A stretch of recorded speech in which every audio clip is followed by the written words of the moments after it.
50 doctors reported dead in one day from COVID across India, medical body. Here's a summary of the article.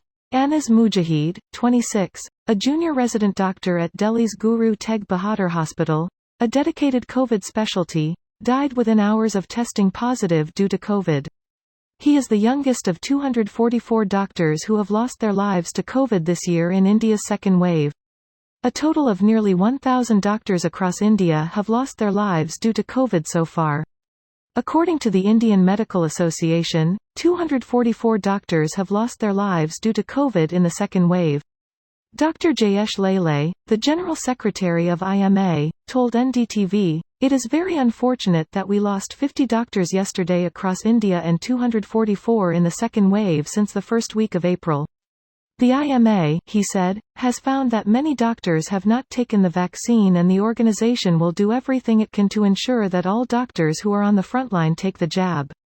While the IMA says that 1,000 doctors have died due to COVID so far, the actual numbers may be far higher. This post received a score of 11,000, with an upvote ratio of 96%. Here are the top comments in response to this article. Damn, that's depressing. I wonder if we will ever get a full reckoning of how things reached to such a bad state. Poverty and culture. Culture is a huge part of it.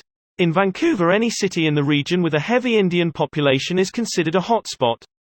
Our local Indian community fought against the initial restrictions for months, tried to hold festivals, keep community halls open, and flouted mask regulations.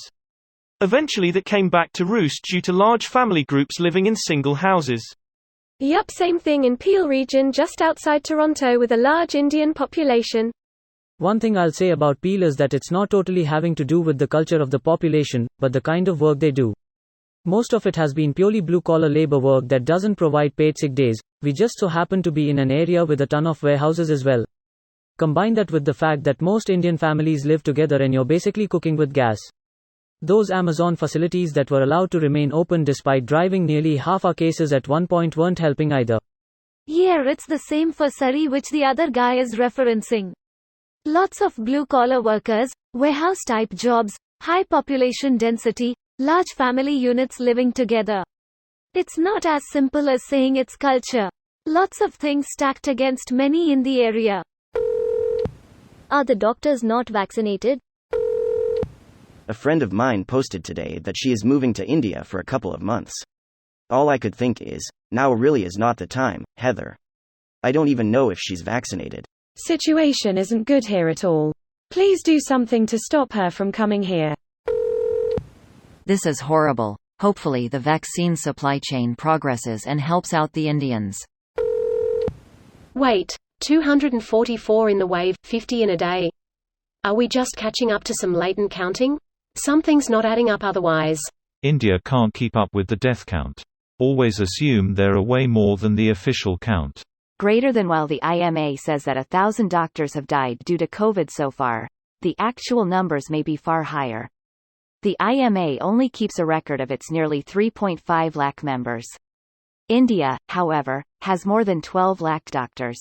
Even at its highest estimate, 1,200,000 doctors, probably including homeopathy quacks and Ayurveda fraudsters, for a population of 1,300,000,000 is a crazily low number. Damn, a generation of talent and education is dying over there. When an article starts with 50 deaths reported, you never know if it's corona in India or Israel in Palestine these days. This video was automatically created by Reddit to speech. The article and comments in this video were selected from Reddit according to their upvotes, and any paraphrasing was performed by smmry.com, without any human intervention.